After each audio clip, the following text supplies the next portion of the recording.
Hurimat alaikumul maitatu wad-dam. Darah. Di dalam Injil juga dikatakan, tidak kurang dari 5 tempat, Injil melarang mengkonsumsi darah. Disebutkan dalam buku Leoti bab 17 ayat 14, dalam buku Deuteronomi bab 12 ayat 16, dalam buku Genesis bab 9 ayat 4, di dalam Samuel 1 bab 14 ayat 33, dalam buku Aks bab 15 ayat 29 dikatakan bahwa kau tidak boleh mengkonsumsi darah. Yang ketiga adalah walahmal khinzir, daging babi. Dan banyak pendapat tentang ini. Aku pernah berbicara tentang hal ini, kenapa tidak boleh memakan jenis yang satu ini, kenapa seseorang tidak memilihnya, ada banyak jenis penyakit yang terdapat di dalamnya. Dan pesan yang sama juga terdapat dalam Injil. Jika kau baca Injil, di buku Leotikus bab 11 ayat 7-8 dikatakan bahwa babi dikatakan tidak sehat.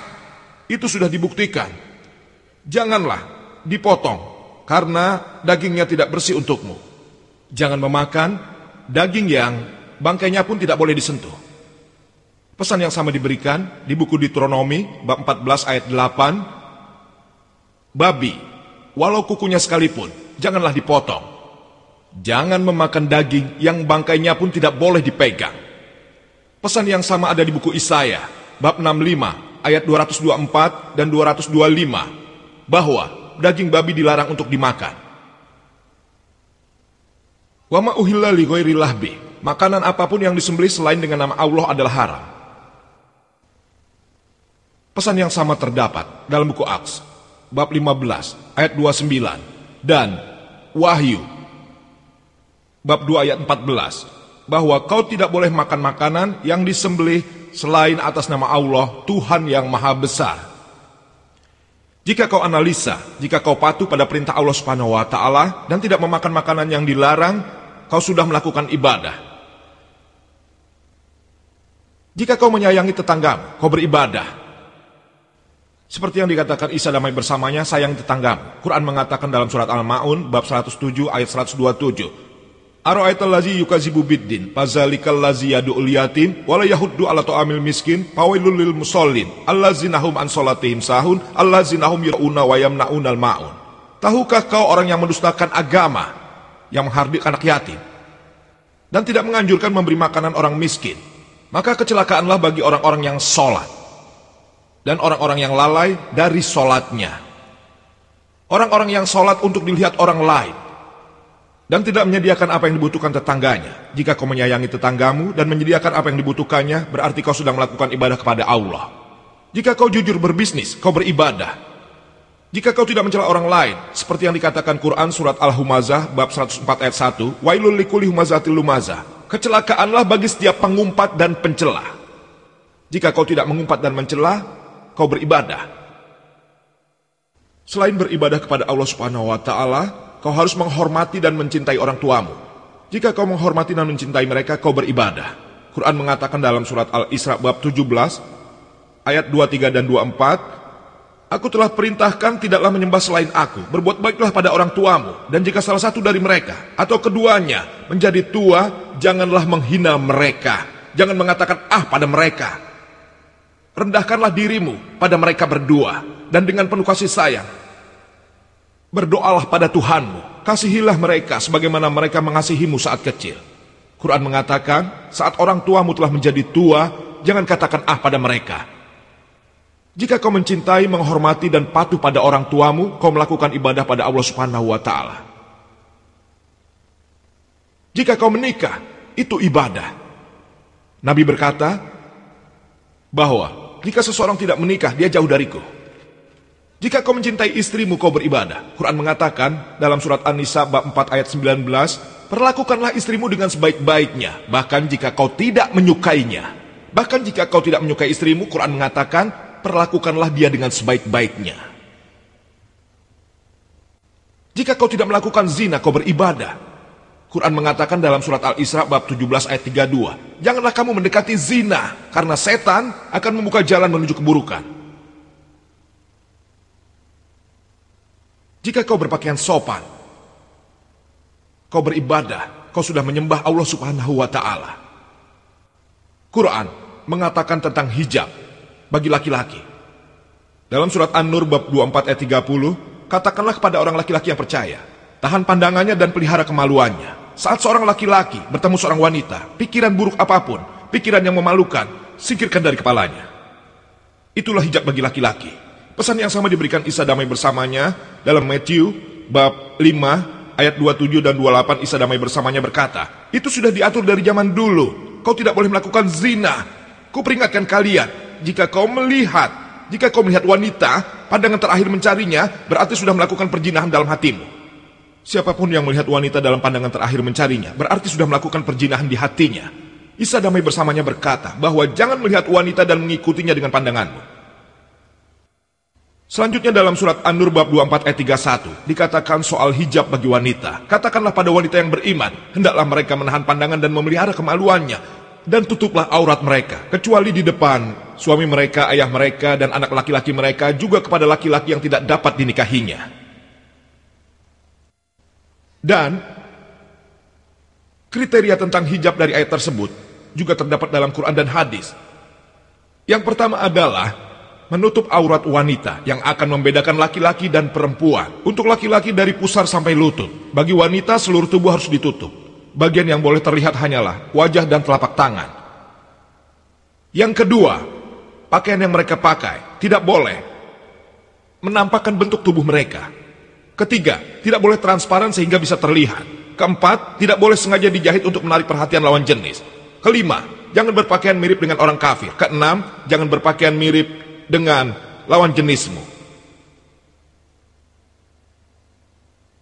Dan pesan yang sama diberikan dalam Injil.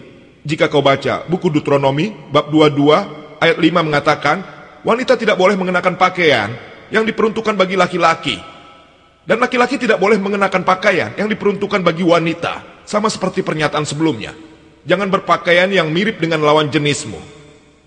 Pernyataan yang sama, jika kau pergi ke restoran atau kantin, laki-laki di sana memakai anting. Satu anting, itu tandanya, kau tahu, satu anting. Itu tidak diizinkan dalam Islam. Juga diterangkan dalam Injil. Kenapa mereka melakukannya aku tidak tahu. Hal yang sama juga disebutkan dalam Timotius 1 bab 2 ayat 19, bahwa wanita harus berpakaian menutupi kemaluannya. Mereka begitu bersinar dan mempunyai fisik yang unik. Mereka punya area yang tertutup dan mempunyai rambut keemasan. Jadi yang harus dilakukan adalah menutupinya. Sederhana saja. Dan dikatakan lebih jauh dalam Korintian 1 bab 11 ayat 5 dan 6 dikatakan bahwa wanita yang tidak menutupi kepalanya, dia tidak menghormati kepalanya. Wanita yang tidak menutup kepalanya, dia tidak menghormati kepalanya. Dan ayat 6 mengatakan, wanita yang tidak menutup kepalanya sebaiknya mencukur rambutnya sampai habis. Injil mengatakan itu dalam Korintian 1 bab 11 ayat 5 sampai 6. Wanita yang tidak menutup kepalanya harus mencukur habis rambutnya. Bukan Quran atau hadis yang mengatakan itu, tapi Injil. Jika wanita memperlihatkan kepalanya tidak tertutup, dia harus mencukur habis kepalanya.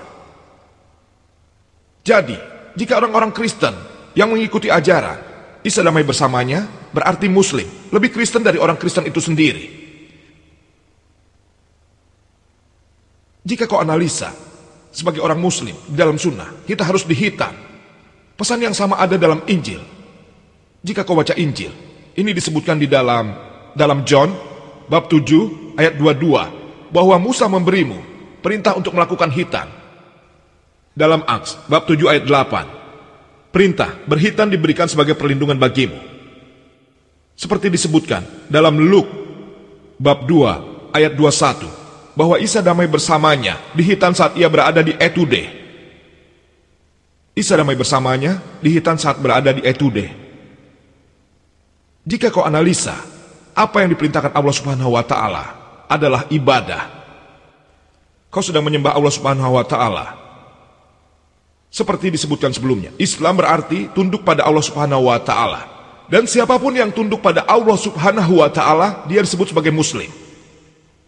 Quran mengatakan dalam surat Al-Imran bab 3 ayat 52, Isa damai bersamanya adalah seorang Muslim.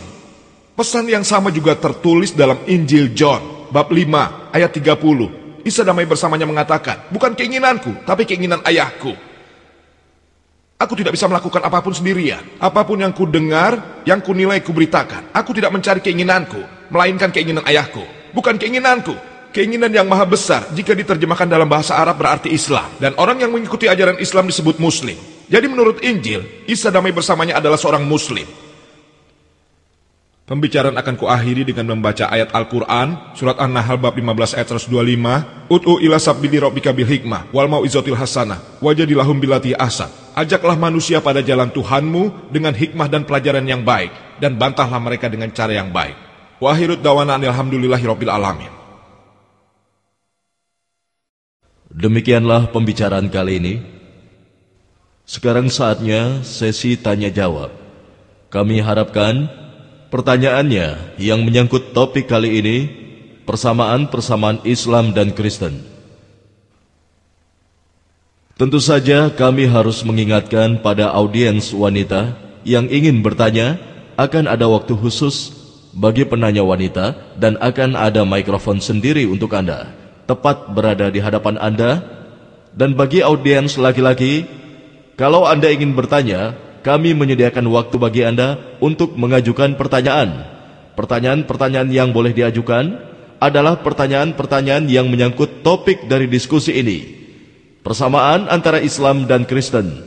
Kalau Anda punya sesuatu untuk ditanyakan, silahkan maju ke depan dan secara bergiliran dan teratur mengajukan pertanyaan yang akan diajukan. Dan kesempatan ini bukan hanya untuk saudara-saudara kita yang Muslim.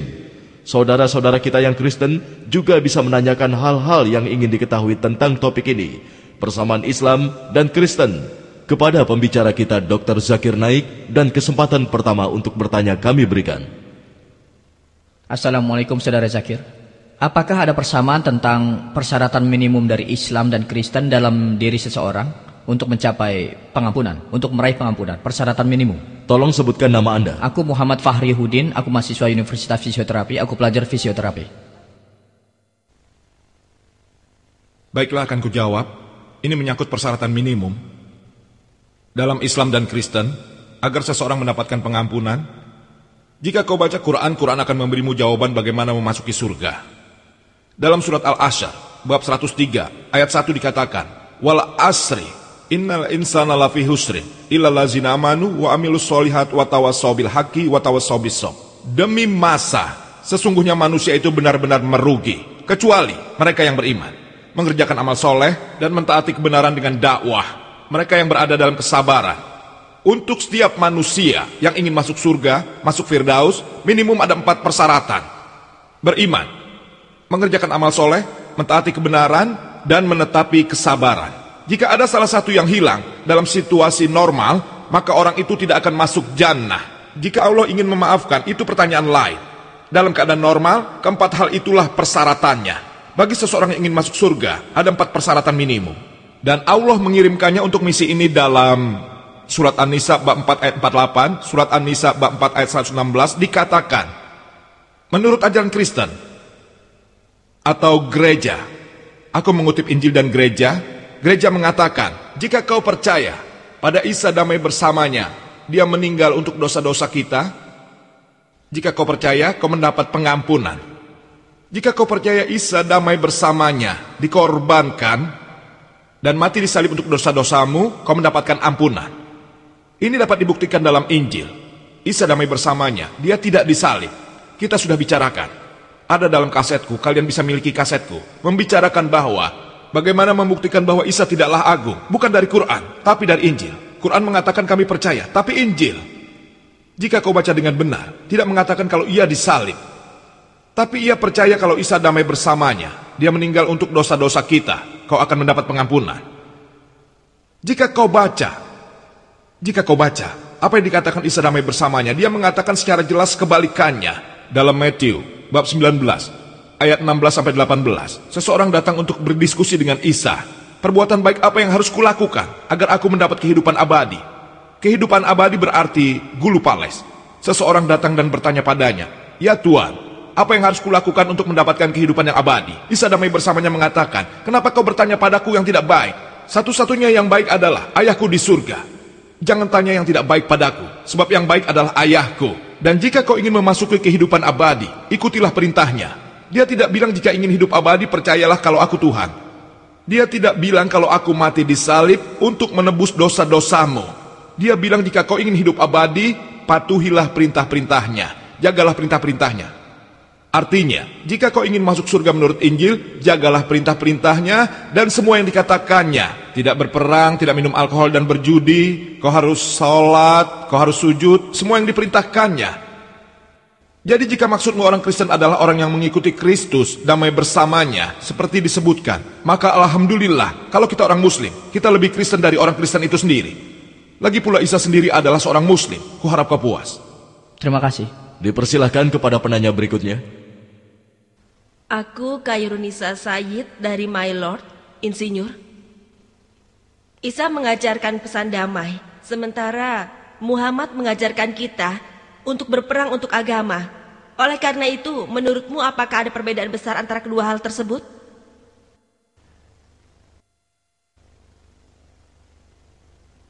Saudari kita bertanya apakah Isa damai bersamanya mengajarkan untuk mencintai sesama dan lain-lainnya, sementara Muhammad SAW mengajarkan bahwa mereka harus berkelahi karena perbedaan yang ada antar agama.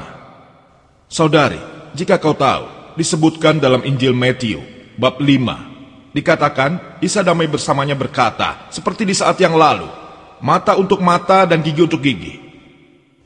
Itu hukum di mana Nabi Musa damai bersamanya, mata untuk mata dan gigi untuk gigi. Jika seseorang mengambil matamu, kau juga bisa mengambil matanya. Tidak ada waktu untuk keadilan, tidak ada waktu. Jika kau ambil mataku, kau ambil matamu. Mata untuk mata, gigi untuk gigi. Kau ambil gigiku, aku ambil gigimu. Langsung. Jalan pintasnya tidak ada waktu untuk pengadilan dan hukum. Jika ada anak kecil yang sedang bermain layang-layang, dia melukai matamu, lalu kemudian secara tidak sengaja seseorang menyakitimu, kau tidak ingin membunuhnya, itu tidak sengaja. Isa damai bersamanya menambahkan hal spiritualnya. Dia Nabi Allah Subhanahu wa Ta'ala. Mereka mengartikan secara kaku. Mata untuk mata, gigi untuk gigi. Dia membawa perubahan. Tertulis dalam Matthew bab 5. Dikatakan, itu adalah masa lalu. Mata untuk mata, gigi untuk gigi. Tapi kuperintahkan padamu, jika seseorang menampar pipimu, berikan pipimu yang lain. Jika ada yang meminta jantungmu, berikan hatimu. Jika ada yang memintamu berjalan 1 langkah, berikan 2 langkah. Jika ada yang menampar pipimu, berikan pipimu yang lain. Orang-orang melakukan secara kaku, melakukannya secara ekstrim. Isa damai bersamanya untuk menyeimbangkan. Dia pergi ke kelompok ekstrim lainnya. Jika seseorang menampar pipimu, berikan pipi lainnya. Itu adalah hal yang baik. Sekarang kutanya, apa orang Kristen melakukannya saat ini? Jika kau menamparnya sekali di depan publik, dia mungkin akan melakukan seperti yang disuruh. Tapi jika dia pergi ke pendeta manapun dan menampar mereka dengan kasar, mungkin di depan umum dia akan memberikan pipi satunya. Tampar pipi satunya, dia akan berikan pipi yang lain. Jika dia melakukan lagi, si pendeta akan memberikan bonus pipi satunya. Unsur ketidaksengajaan akan selalu dapat dimaafkan. Tapi jika seseorang secara bodoh menamparmu dan kau memberikan pipimu yang satu, setiap pagi aku akan mengetuk pintumu dan memberimu 1 tamparan. Mungkin sekali atau 2 kali hal itu dapat dimengerti, tapi kau tidak akan setuju jika setiap hari harus menawarkan pipimu yang 1 lagi. Tidak akan.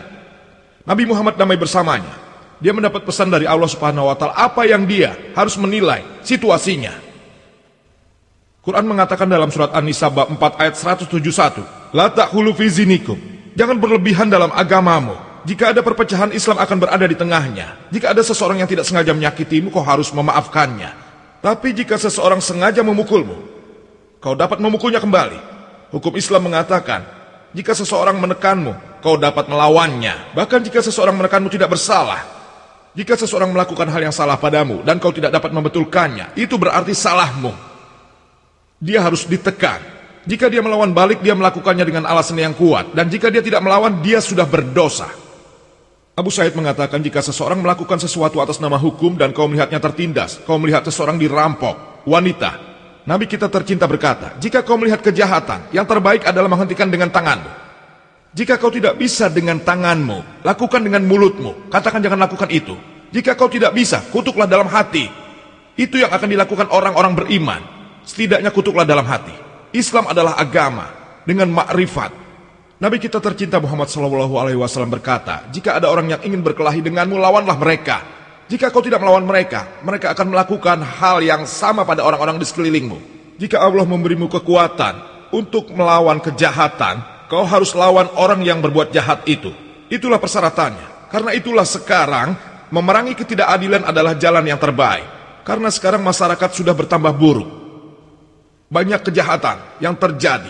Jika kau mengikuti aturan Isa damai bersamanya, jika pipimu ditampar berikan pipi satunya, jika orang meminta jantungmu berikan hatimu, itu tidak akan berhasil. Dunia sudah buruk, jadi tergantung pada situasinya. Hukum yang dibawa Nabi Muhammad SAW yang diberikan pada Allah, yang terbaik. Analisa situasinya dan nilailah. Sekian untuk pertanyaannya. Namaku Pendeta Sulaiman Al-Abudi dari Perguruan Tinggi Teologi. Tentang topik ceramah kali ini, persamaan antara Kristen dan Islam. Itu yang selama ini kujalani dan yang aku mengerti. Persamaan antara Kristen dan Islam. Itu yang selama ini kujalani. Apa yang dikatakan tentang perbedaan antara Yesus dan Muhammad, bahwa Yesus hanya diperuntukkan bagi orang-orang Yahudi dan Muhammad bagi seluruh manusia di dunia. Menurutku itu tidak benar. Bukan itu yang diajarkan di Injil. Dan dia bilang Yesus bukan Tuhan. Dan dia mengambil pernyataan dari Injil yang mengatakan itu. Ayahku lebih agung daripadaku. Tapi bagaimana dengan pernyataan yang dibuat Yesus yang mengatakan, Akulah jalan kebenaran dan kehidupan. Ayahku dan aku satu. Dan mereka yang melihatku berarti melihat ayahku. Ada pernyataan seperti itu di Injil, seperti yang dikatakannya, bahwa Yesus adalah Tuhan. Itu yang kami percaya, dan itu yang seluruh dunia percaya. Sudah dikatakan dari awal bahwa pertanyaan yang akan diajukan harus sesuai. Tolong. Terima kasih saudaraku. Kau dapat menanyakan apapun yang kau mau. Saudaraku mengatakan topiknya tentang persamaan antara Islam dan Kristen, tapi aku lebih banyak berbicara tentang perbedaan daripada persamaannya. Jika kau analisa ayat-ayat atau bab-bab berapa yang kukutip dari ayat-ayat Injil, apa yang kulakukan adalah menunjukkan persamaan antara Islam dan Kristen. Tapi persamaan-persamaan yang kubicarakan kali ini disebutkan dalam Injil dan Quran yang tidak diikuti orang-orang Kristen. Aku tidak akan berbicara tentang apa yang dipatuhi orang-orang Kristen oleh orang-orang yang mengaku Kristen dan mengikuti perintahnya. Sehingga dalam hal ini mungkin perbedaan antara orang Muslim dan orang Kristen. Sementara topiknya persamaan antara Islam dan Kristen. Topiknya adalah persamaan antara Islam dan Kristen. Ada perbedaan besar antara orang Kristen dan ajaran Kristen, antara kata-kata orang Muslim dan Islam. Saudara, kita ingin mengingatkan bahwa topiknya bukan persamaan orang-orang Muslim dan Kristen, tapi persamaan ajaran Islam dan Kristen. Kristen berdasarkan Injil. Jadi aku berbicara persamaan Quran dan Injil. Quran dan Injil bilang jangan makan daging babi. Orang Kristen melakukannya, Muslim tidak. Quran dan Injil bilang untuk membagikan harta. Orang Kristen tidak melakukannya, Muslim melakukannya. Quran dan Injil bilang lakukanlah khitan. Muslim melakukannya, kalian tidak. Jadi aku berbicara tentang Injil dan Al-Quran. Injil dan Al-Quran. Jadi Isa berkata, kau harus percaya pada Tuhan. Kalian percaya Trinitas. Isa berkata jangan menyembahku, kalian menyembahnya. Dan lain-lain. Jika kau sudah melihat kasetnya, kau pasti akan mengerti. Di dalamnya tidak ada satupun yang bertentangan antara ajaran Islam dan Kristen. Tidak. Aku mengutip hal-hal yang sama. Hal-hal yang sama. Saat aku melakukannya, aku bermaksud untuk memberikan contoh pada misionaris Kristen yang berusaha membuktikan isinya. Bahwa Deuteronomi 18:18 adalah ramalan tentang Isa damai bersamanya. Anda sudah mengerti, tapi Anda tidak pernah mengikutinya. Semua ajarannya. Mengerti? Tapi, jika kau analisa, tadi aku berbicara persamaan antara Injil dan Quran yang merupakan dasar agama Islam dan Kristen. Aku membuat pernyataan itu benar dan aku tetap pada kata-kataku bahwa tidak ada satu pernyataan pun di dalam Injil yang menyatakan bahwa Isa mengatakan sendiri kalau aku Tuhan jadi sembahlah aku. Seperti yang dikatakan Isa, aku adalah jalan kebenaran dan kehidupan. Tidak ada yang lebih agung dari aku, kecuali ayahku, sebab aku dan ayahku satu. Semua pernyataan ini adalah referensi dari pernyataan tersebut. Pernyataan yang pertama dalam Injil John bab 14 ayat 6 dan 9. Kau periksalah Injil ini. Aku berbicara berdasarkan memoriku. Semua ada di Injil. Kau pendeta atau kau adalah orang dari perguruan tinggi teologi. Jika aku ingin cepat, aku punya Injil. Kau bisa mencarinya bab dan ayat yang kusebutkan tadi. Referensinya di sini. Aku akan berikan referensiku ini. Tapi kau harus tetap melihat konteksnya. Kau tidak bisa gunakan ayat tanpa konteks. Ya, benar. Anda keluar dari konteks. Akan kuberikan, juga kutipannya. Akan kuberikan. Dari memoriku kau bisa mengeceknya. Dari konteks ayat nomor 1. Dalam John bab 14 ayat 1 dikatakan, untuk mencari konteksnya, Isa damai bersamanya berkata, di rumah ayahku ada bermacam-macam rumah besar. Banyak rumah besar di sana. Jika kau tidak dapat melihat, aku tidak akan katakan. Aku pergi ke sana untuk menyiapkan tempat bagimu. Kau tahu kemana aku pergi? Thomas mengatakan bahwa kami tidak tahu kemana kau pergi. Kami tidak tahu jalan kemana kau pergi. Dia berkata, akulah jalan, kebenaran, dan kehidupan. Tidak ada seorang pun bisa melihat ayahku kecuali aku. Dan aku setuju Isa damai bersamanya adalah jalan, kebenaran, dan kehidupan. Tidak seorang pun yang dapat menghadap Tuhannya selain Isa. Saat periodenya, setiap nabi, setiap waktunya adalah jalan dan kebenaran bagi Tuhan yang Maha Besar. Tuhan yang Maha Besar. Saat periode Musa, Musa adalah jalan, kebenaran, dan kehidupan. Tidak ada yang menghadap Tuhan yang Maha Besar kecuali Musa damai bersamanya. Begitu juga Yesus jalan, kebenaran, dan kehidupan. Seperti Nabi Muhammad damai bersamanya, dia juga jalan, kebenaran, dan kehidupan. Jadi setiap nabi di waktunya merupakan jalan kebenaran. Aku setuju dengan pernyataan itu. Maksudnya bahwa jika kau mengikutiku, kau mengikuti Tuhan yang Maha Besar. Dialah jalannya. Dalam ayat yang lain dikatakan bahwa kau belum melihat Tuhan. Kemudian Isa damai bersamanya berkata, lebih baik kau melihatku yang sudah pernah melihat Tuhan. Lebih baik kau melihatku dan melakukan perintahku. Berarti kau mengikuti perintah Tuhan. Lebih baik melihatku yang sudah melihat Tuhan. Kau lihat konteksnya. Kesaksian pertama konteksnya. Bahwa ayahku mempunyai banyak sekali rumah-rumah besar. Sesuai konteks berarti ia berbicara pada Tuhan. Jelas disebutkan, jika kau membaca konteks yang ingin diketahui, dalam konteks penyerahan diri, jika kau mengikutiku, akulah jalan kebenaran. Jika kau mengikuti ajaranku, kau mengikuti ajaran Tuhan yang Maha Besar. Sama dengan nabi yang kau ikuti ajarannya, kau mengikuti ajaran Tuhan secara tidak langsung menerima tanpa keberatan terhadap pernyataan ini. Pernyataan yang berikut, yang disebutkan oleh penanya tadi, aku dan ayahku adalah satu. Ada di dalam John bab 10 ayat 30. Kau bisa periksa dalam John bab 10 ayat 30. Aku dan ayahku satu. Kembali, aku gunakan konteksnya. Sesudah konteks yang kau katakan, yang kau percayai, apakah Isa damai bersamanya itu Tuhan atau bukan? Jika kau baca konteksnya, Avante ayat 1, 2, 3. Injil John bab 10 ayat 2, 3 mengatakan bahwa Isa memasuki kuil Sulaiman. Isa damai bersamanya memasuki kuil Sulaiman. Ayat 24 mengatakan bahwa semua Yahudi mengelilinginya dan berkata, berapa lama kau membuat keraguan? Jika tidak dikatakan secara jelas sesuai dalam versi King James dari Injil. Ayat 25 mengatakan, aku mengatakannya tapi kau tidak percaya. Semua yang kulakukan atas nama ayahku, mereka jadi saksi atas aku. Semua yang kulakukan atas nama ayahku, mereka jadi saksi atasku. Ayat 25. Ayat 26 sudah kukatakan kau tidak percaya karena kau bukan dombaku. Ayat 27 mengatakan bahwa dombaku, mereka menyembuhkanku. Aku tahu mereka mengikutiku. Ayat 28 bahwa aku berikan kehidupan abadi yang lebih baik yang tidak akan hilang. Tidak seorang pun dapat menancapkannya pada tanganku. Ayat 29. Ayahku memberikan padaku lebih agung dari semuanya. Tidak seorang pun dapat menancapkannya pada tangan ayahku. Ayat 28 mengatakan, tidak seorang pun dapat menancapkan pada tanganku. Ayat 29 mengatakan, tidak seorang pun dapat menancapkannya pada tangan ayahku. Ayat 30, aku dan ayahku adalah satu. Jadi jika kau baca konteksnya, tidak seorang pun dapat menancapkannya pada tanganku. Tidak seorang pun dapat menancapkannya pada tangan Isa damai bersamanya. Ayat 29 mengatakan, tidak satu pun yang dapat menancapkan pada tangan ayahku. Ayat 30, aku dan ayahku satu. Dalam konteks yang ingin diketahui, dengan sengaja Isa dan Tuhan yang Maha Besar adalah sama. Ayahku adalah dokter medis. Sebenarnya aku juga dokter medis. Aku dan ayahku adalah satu. Apa maksudnya kami satu orang? Tidak, maksud dari aku dan ayahku adalah satu karena kami sama-sama dokter. Dalam profesi kami dokter medis. Tapi bukan berarti kami satu orang. Dalam profesi, ini sangat jelas. Seseorang mengatakan tidak. Ini satu arti dari satu orang. Ku bilang oke. Jika kau baca lebih jauh dalam John bab 17 ayat 21 dikatakan, ayahku berada di dalamku dan aku di dalamnya. Bersama kami menjadi satu sama seperti tadi. Kami berdua satu. Jika kau baca John bab 17 ayat 21 lebih jauh dikatakan, ayahku berada di dalamku, aku berada di dalammu. Dan secara lebih luas dikatakan bahwa kita semua adalah satu. Jika kau mengatakan satu, kau harus percaya pada 14 Tuhan.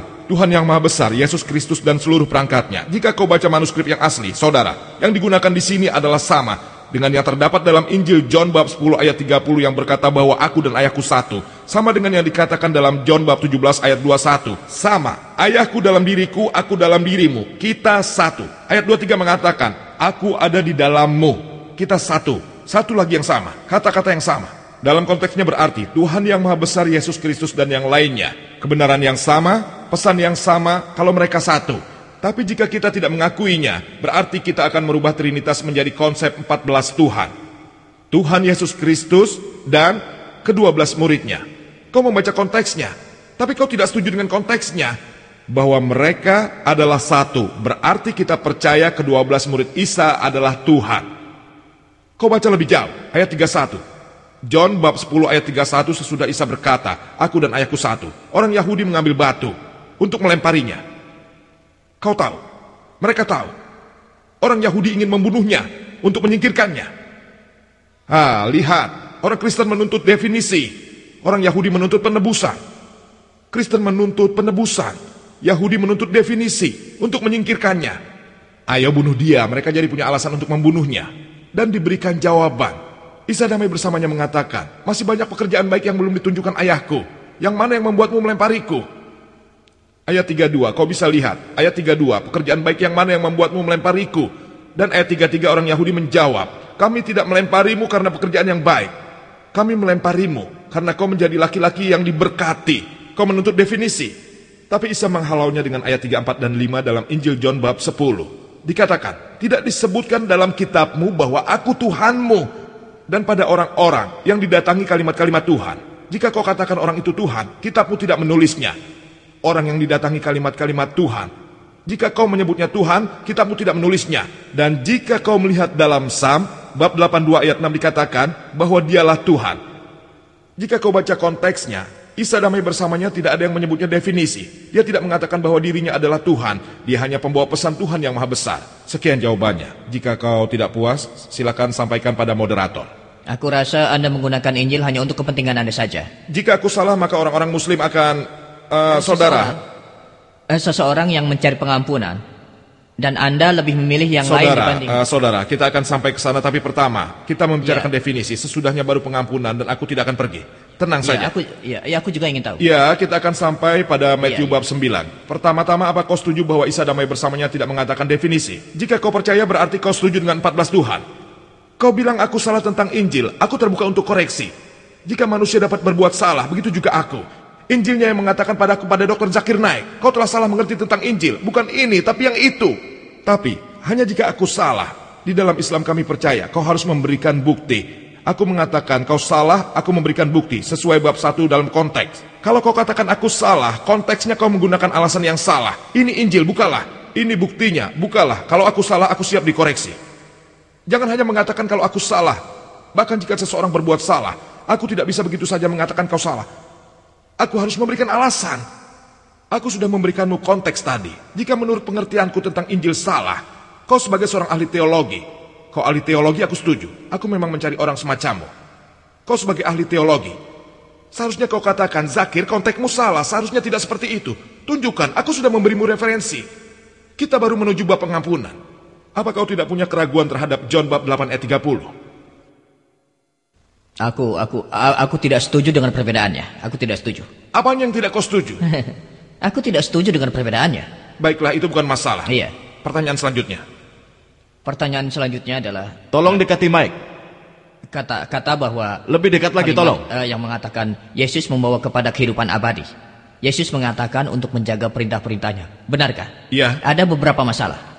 Ayat tersebut tidak berhenti di sana. Iya, sudah aku katakan. Dan orang berkata, aku sudah menjaga semua perintah itu selama hidupku. Kemudian Yesus berkata, kau akan mempunyai lagi semua milikmu. Dan kemudian kau akan datang mengikutiku. Apa maksudnya? Jika kau ingin hidup abadi, ikutlah aku sekarang. Bukankah sudah kukatakan tadi?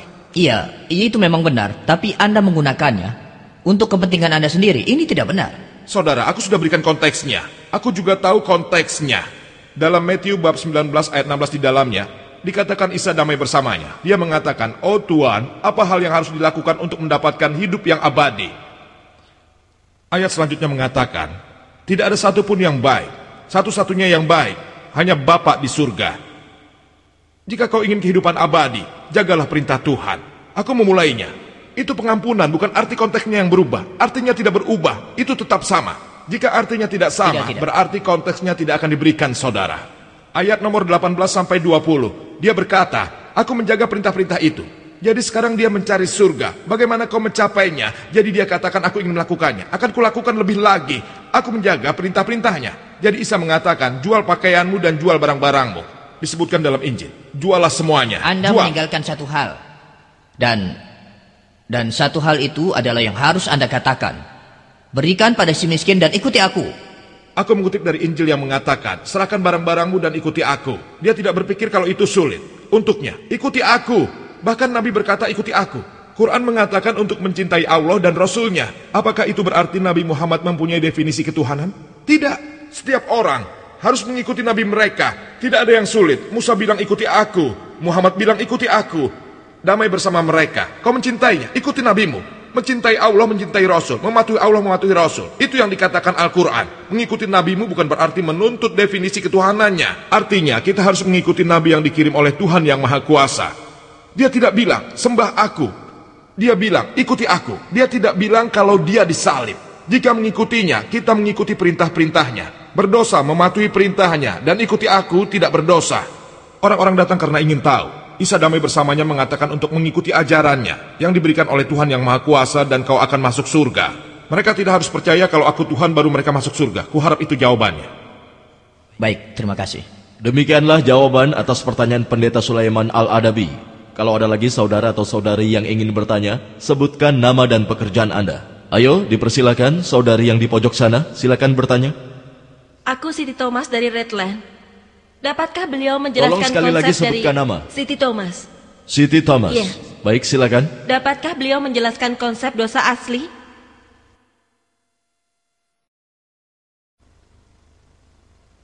Saudari kita bertanya tentang konsep dosa asli.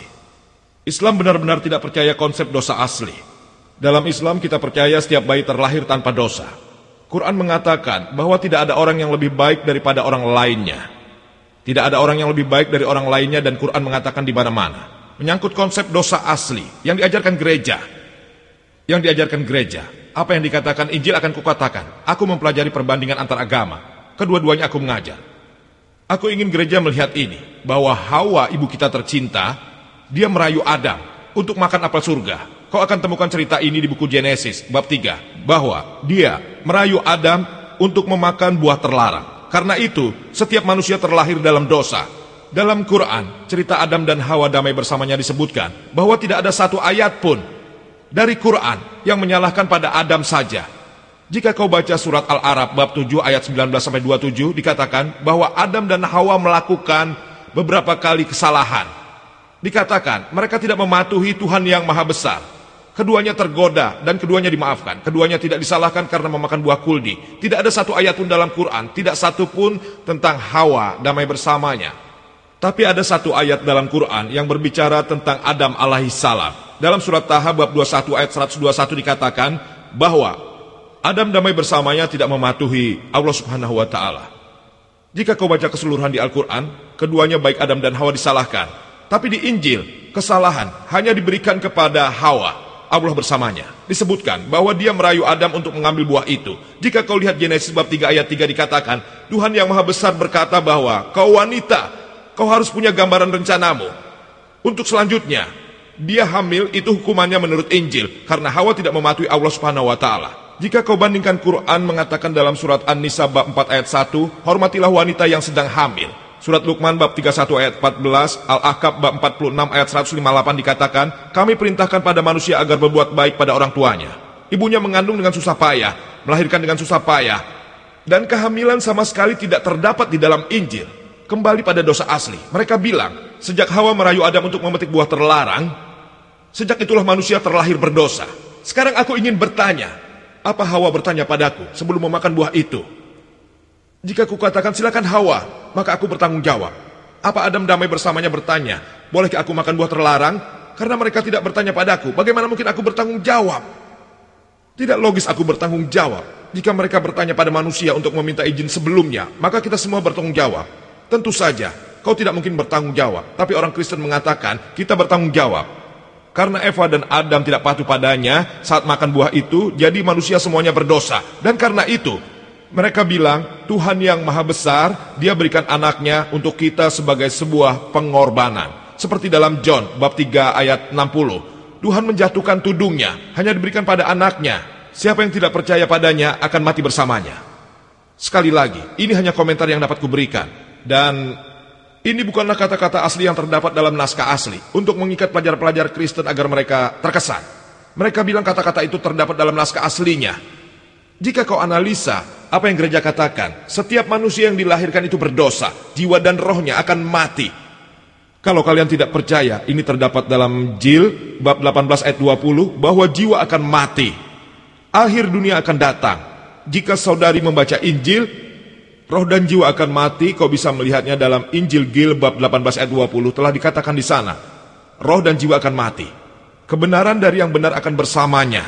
Seorang ayah tidak akan kenal pada anaknya, seperti halnya anak pada ayahnya. Sekali lagi saya katakan, Injil mengatakan jiwa akan mati. Ayah tidak akan berada bersama anaknya. Sang anak juga tidak akan mendatangi ayahnya. Kebenaran dari yang benar akan bersamanya, kelemahan dari yang lemah akan bersamanya. Tapi jika yang lemah berbelok menuju jalur yang benar, dia tidak akan mati. Kata-kata itu melengkapi kalimatnya. Bahkan menurut Kristen, sekalipun dosa itu bukanlah warisan, jika gereja katakan itu warisan berarti bertentangan dengan Injil. Jika kau mengikuti ajaran Kristen, kau harus mengikuti yang ada di sini. Jika seorang Muslim mengatakan bagaimana memperlakukan wanita, bukan berarti Islam mengatakan hal yang sama. Untuk mengetahuinya, kau bisa membacanya dalam Al-Quran dan hadis. Karena itu, jika kau membaca Injil, tidak ada tertulis tentang dosa asli. Karena di Injil dikatakan, sang anak tidak akan menanggung dosa ayahnya, dan ayah tidak akan menanggung dosa anaknya. Ini tertulis.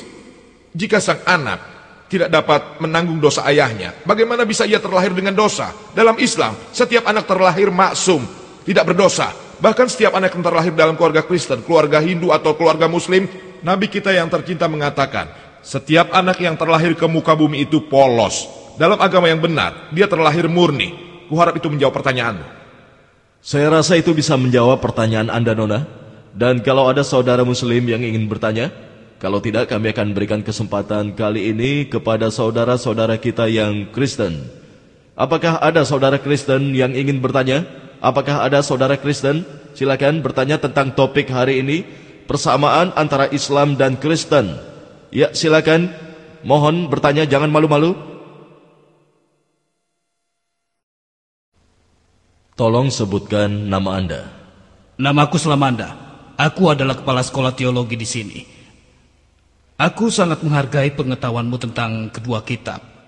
Dan aku ingin meminta kepada saudara-saudara Kristen, juga saudara-saudara Muslim, juga saudari-saudari untuk lebih dalam, masuk lebih dalam tentang subjek ini, dan bukan hanya mengutip dari kitab-kitab. Kedengarannya akan lebih bagus, dan di saat yang sama kita bisa mempelajari teks lebih dalam dengan dialog.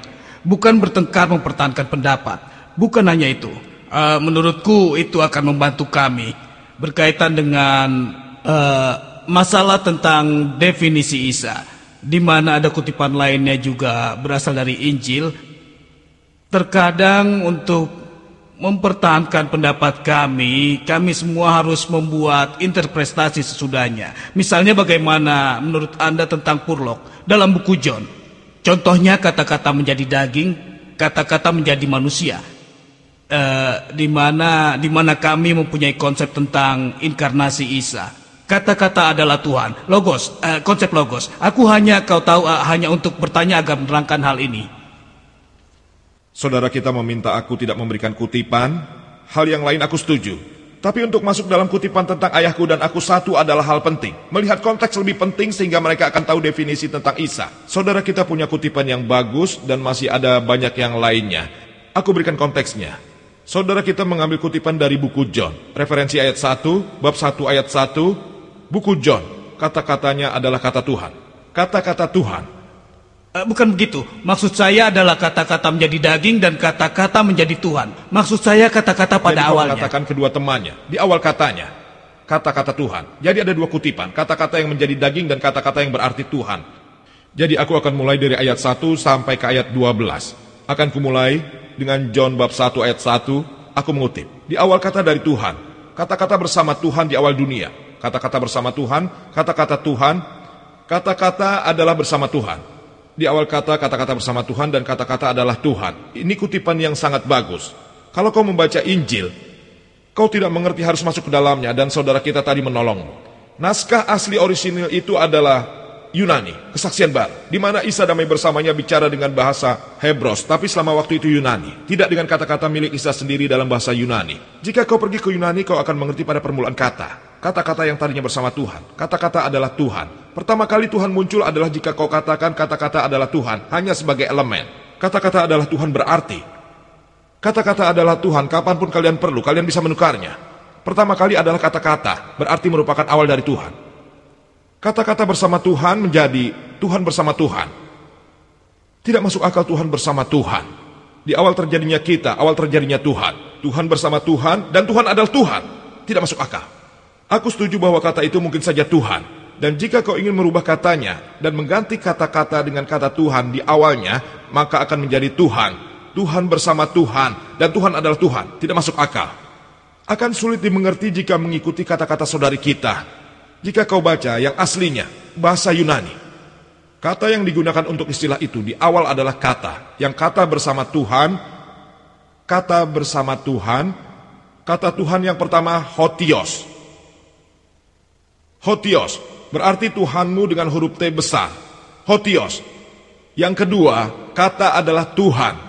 Dontios. Jika kau bertanya pada orang Yunani, Dontios berarti Tuhan dengan huruf kecil. Huruf kecil yang ada di sana berarti kata sifat. Yang pertama adalah hotios, yang kedua dontios. Kalimat yang diawali kata yaitu Tuhan yang maha besar dengan huruf T besar. Dan kata Tuhan dengan huruf T kecil. Tapi jika kau membaca Injil, kalimat mana yang menggunakan huruf T besar? Siapa yang bersalah? Bukan Tuhan yang maha besar. Penterjemahnya, dia yang salah. Kata pertama dalam bahasa Yunani adalah hotios, yang kedua dontios. Kenapa keduanya menggunakan huruf besar? Pada siapa Anda bicara? Maaf kalau aku bicara begini. Tapi jika kau pergi ke Yunani dalam naskahnya kata pertamanya hotios, kata keduanya dontios. Jadi dikatakan di awal dengan kata. Kata bersama Tuhan. Tuhan yang maha besar. Dan kata adalah Tuhan merupakan pembawa pesan. Quran mengatakan bahwa Isa adalah kata-kata Allah Subhanahu wa Ta'ala. Merupakan pembawa pesan Allah Subhanahu wa Ta'ala. Setiap nabi mempunyai pesan dari Tuhan. Kami tidak akan membantahnya. Jika dianalisa, aku tidak akan keberatan jika dikatakan bahwa Isa adalah Tuhan dengan huruf T kecil. Dan di dalam kesaksian lama dikatakan, jika kau baca, bahwa Musa berpikir dia adalah Tuhan. Tuhan dari Fir'aun, yang dimaksud adalah definisi. Dia dikirim oleh Tuhan sebagai pembawa pesan, tapi dari naskah yang asli. Di sana, diterjemahkan secara benar sebagai Tuhan dengan huruf T kecil. Tapi jika kau baca konteksnya, kau tidak akan mengerti, saudara, bahwa di sana disetujui kebenarannya. Dikatakan bahwa Isa damai bersamanya adalah Tuhan dengan huruf T kecil. Isa damai bersamanya adalah kata-kata Tuhan. Dan kata menjadi dagingnya. Iya, para nabi datang kemari sebagai daging. Para nabi terdiri dari darah dan daging. Isa damai bersamanya menyatakan secara jelas. Jika kau lihat dalam buku Luk tentang ruangan di atas, bisa dilihat di bab 34 ayat 36 dia berkata, Assalamualaikum. Damai bersamamu, bahasa Hebrew, Assalamualaikum. Mereka bilang dan orang-orang terkejut. Mereka pikir Isa sudah disalib. Dan mereka tidak percaya. Dia bilang bahwa, sentuh aku dan lihat. Pegang tangan dan kakiku dan lihat. Roh tidak punya darah dan daging seperti aku. Jadi dia daging. Aku setuju. Sentuh tangan dan kakiku dan periksalah. Roh tidak mempunyai darah dan daging. Ini membuktikan bahwa dia bukan roh. Dia daging. Dia tidak disalib. Dia hidup. Dan dia bilang, kau punya makanan. Mereka memberikannya. Kemudian dia memakannya. Untuk membuktikan apa? Bahwa dia bukanlah Tuhan. Isa tidak disalib. Dia hidup. Hanya orang yang mirip. Jadi aku setuju dengan Anda jika membaca konteksnya. Dan jika kemudian terdapat perbedaan pendapat, kembali pada teks aslinya dan teks aslinya akan menunjukkan kebenaran. Itulah jawabannya. Maaf. Saya tidak bermaksud membantah pendapat Anda. Karena pada konteks yang sama yang dikatakan Thomas mempunyai perbedaan antara rajaku dan Tuhanku. Kau lihat, kita bisa terus berdiskusi tentang ini. Aku mempelajari bahasa Hebrew dan juga Yunani. Aku bertanya dari konteks tersebut. Ayo silakan. Saudara hanya memberikan 2 kutipan. Kau bisa memberikan 100. Maksudku sebelumnya untuk kutipan yang pertama, apa kau setuju atau tidak? Saudara yang tadi memberikan 3 kutipan dan aku menjawab 3. Kau memberikan 2, aku menjawabnya apa? Sehingga kau puas. Apa kau setuju? Apa kau setuju bahwa yang pertama adalah hotios? Kau setuju? Iya. Atau tidak? Aku setuju. Apa arti dari hotios dalam bahasa Yunani? Yang lain tidak tahu bahasa Yunani. Hotios berarti ya, apa yang kau aku benar. Itu tadi. Baiklah, biar orang-orang tahu kalau saudara Zakir tidak berbohong. Kau tidak berbohong. Setuju, kalau kita ke kutipan berikutnya. Lihat, ada ribuan ayat dalam Injil. Kita diskusikan semuanya. Tapi sebelum menuju yang baru, Paling tidak, apa kau setuju dengan kutipan yang pertama? Kalau tidak, katakan saja tidak. Sebaiknya kau katakan saja, saudara Zakir, Hotios artinya bukan Tuhan, dia salah, aku bukan orang Yunani. Kalau kau katakan salah, kita tidak akan masuk pada kata berikutnya. Kita datang kemari bukan untuk berkelahi. Kalau aku salah, aku akan merubahnya. Kita akan melakukan dialog lagi. Kita tidak akan berkelahi untuk pepesan kosong. Kita kemari karena Quran mengatakan, ta'alau ila kalimatin sawa'im bainana wa bainakum. Carilah pegangan yang umum untukmu dan untukku. Jika aku bersalah, aku berubah. Kita harus sampai pada dasar yang sama. Saudara kita sudah menyampaikannya pada awal pembicaraan kita dalam surat Al-Maidah bab 5 ayat 82. Musuh paling kuat bagi orang-orang muslim yang beriman adalah orang-orang Yahudi dan orang-orang musyrik. Tapi yang paling dekat persahabatannya adalah orang Kristen. Kami mencintai kalian. Jika ada perbedaan, mari kita bicarakan hal itu bersama-sama. Kau membuat pernyataan, kutipan yang pertama sudah diklarifikasi, dan aku ingin berkomentar tentang kata-kata, ya Tuhan. Ini yang disetujui. Jika kau, ya Tuhan ya Raja, jika kau membaca pernyataannya, seperti misalnya, jika seseorang mendatangiku dan mengatakan padaku seperti, saudara Zakir, dia bilang, kau terlambat, kau harus mengakhiri. Ya Tuhan, ini sudah jam 12, apa itu berarti aku memanggil Tuhan? Jika kau baca konteksnya, ini penting. Jika kau baca konteksnya, lihat lagi. Isa damai bersamanya berkata, jangan panggil aku Tuhan, dari mana perintah memanggil aku Tuhan berasal? Saat seseorang memanggilnya, Tuhanku, dia tidak setuju, dia tidak bilang ya aku Tuhan. Kalau ku bilang, ya Tuhan sudah terlambat, itu tidak berarti aku memanggilnya. Dia akan mengerti, kemudian ku bilang, ya Tuhan sudah sangat terlambat. Jadi istilah ya Tuhan bagi Isa damai bersamanya. Dia tidak bilang kalau aku harus katakan ya Tuhan terhadapnya. Isa tidak membuat pernyataan itu sedikit pun. Ini pernyataan Thomas. Ini tidak memenuhi kriteria tantangan yang dapat ku ikuti.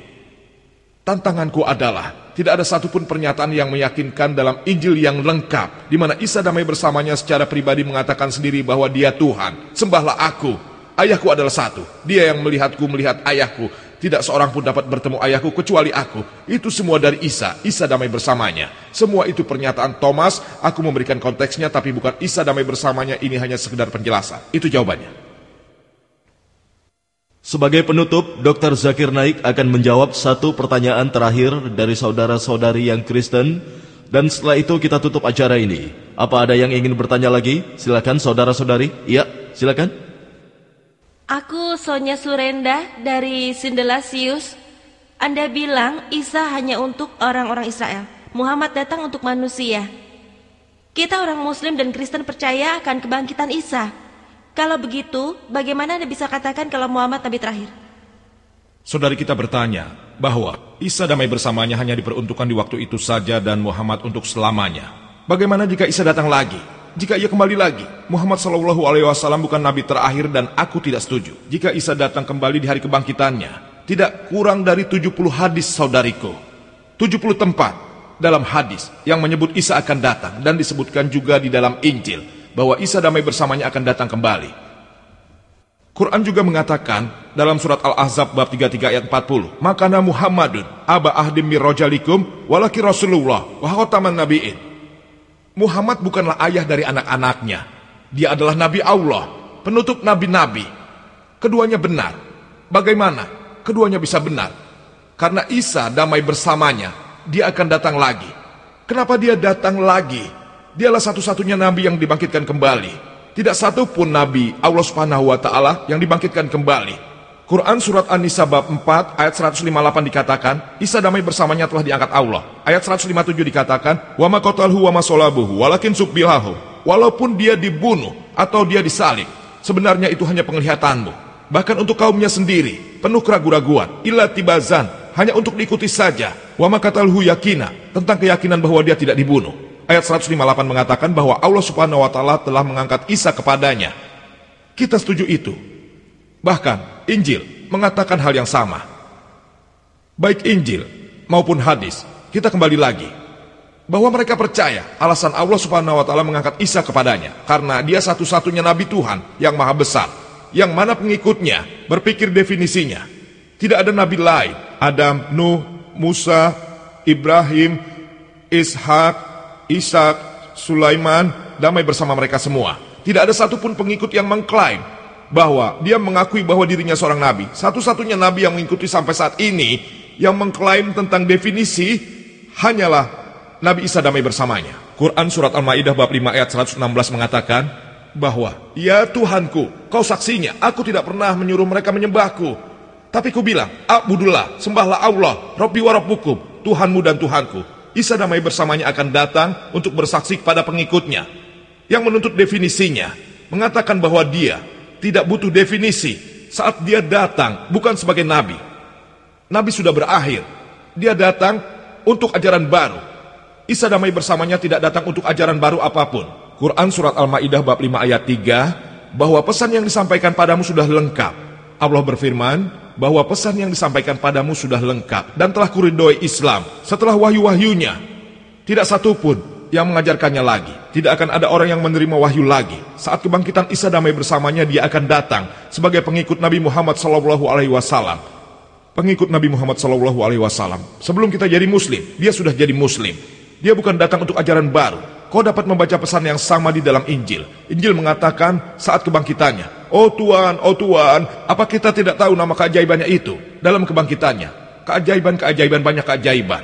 Mereka bilang, oh Tuhan, apa mereka tidak bertanya-tanya keajaiban itu mempunyai nama? Isa damai bersamanya berkata, aku bahkan tidak mengenalmu, cepat kau pergi dari sini. Aku tidak bohong. Dalam Injil dikatakan bahwa Isa di hari kebangkitan mengatakan, kalian yang mengingkari, aku bahkan tidak mengenalmu. Bahkan orang-orang yang berkerumun, pergi dari sini. Siapa yang mengatakan? Orang Muslim? Hindu? Dia katakan sendiri pada orang Kristen, kami bertanya-tanya tentang keajaiban atas namamu. Injil mengatakan itu. Isa mengatakannya di hari kebangkitannya. Pergilah dari sini orang-orang yang ingkar, aku bahkan tidak mengenalmu. Di hari kebangkitannya dia akan datang untuk bersaksi di depan pengikutnya. Aku tidak pernah menuntut definisi dan aku akan mengatakan, A'budullah, sembahlah Allah, Rabbi wa Rabbukum, bagimu dan bagiku Allah. Wa akhiru da'wana walhamdulillahi rabbil alamin.